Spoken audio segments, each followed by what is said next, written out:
Por isso que Jesus não deixou os seus discípulos saírem de Jerusalém sem o Espírito Santo. Porque como é que eu vou ensinar sem o Espírito Santo, se é o Espírito Santo que convence? É o Espírito que convence, irmão. Sem o Espírito Santo eu posso ensinar a partir da minha capacidade intelectual.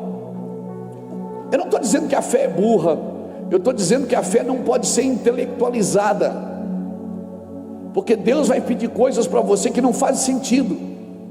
Você vai ter que fazer coisas que muitas vezes não vai fazer sentido. Mas eu vou te falar, a marca registrada de alguém que caminha com Deus é a humildade. A marca registrada de alguém que caminha com o Espírito Santo é andar em humildade. Você não pode se encontrar com Deus no seu trono e não sair dali humilde. Por isso que Jesus disse: aprendei de mim, porque sou manso e humilde de coração, e assim encontrareis descanso para as vossas almas. É impossível uma pessoa aprender com Jesus e se tornar prepotente e soberbo. É impossível, isso é impossível. Querido, Jesus não rasgou o véu para me devolver serviço.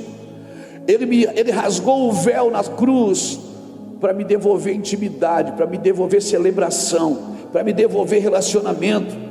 Então se preocupe em obedecer a Deus, do que ficar discutindo com as trevas. Não se discute com as trevas. Se preocupe em obedecer a Deus e não ficar discutindo com as trevas. Princípios importantes dessa palavra tem que gerar em mim e em você realidades práticas. Sem esses princípios importantes, eu não vou viver realidades práticas. Cutuca alguém que está do seu lado e diz assim: princípios importantes tem que gerar realidades práticas na sua vida, porque virá uma fome sobre a terra. Virá uma fome sobre a terra, e a fome do Evangelho. Hoje as pessoas fazem o que querem, mas elas não podem ser supridas. Irmãos, pessoas vão se frustrar logo logo.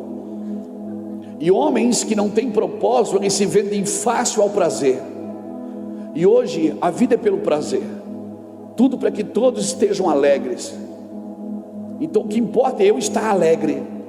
Jesus não prometeu alegria para ninguém, ele até prometeu o contrário. Ele disse que no mundo nós teremos aflições.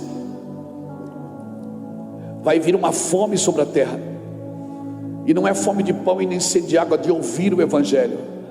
Hoje as pessoas fazem o que querem, se casam e se dão em casamento, constroem as suas próprias ideias a partir das suas paixões, constroem as suas próprias leis a partir daquilo que entendem como moralidade. Irmão, deixa eu te falar uma coisa: o Evangelho, a lei de Deus não é legal, ela é moral.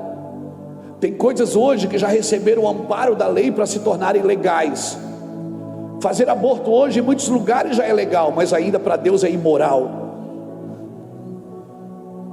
Casamento de pessoas do mesmo sexo em muitos lugares já é legal, mas para Deus ainda é imoral, porque Deus não trabalha com a lei legal, Deus trabalha com a lei moral.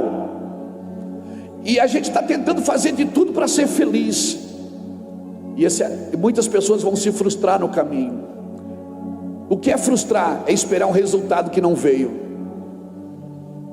e essas pessoas vão sentir saudade de Deus.